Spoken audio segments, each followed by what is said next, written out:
Đất xứng đó mà đất cô đi chứ.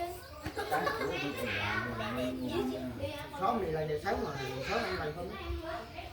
Không.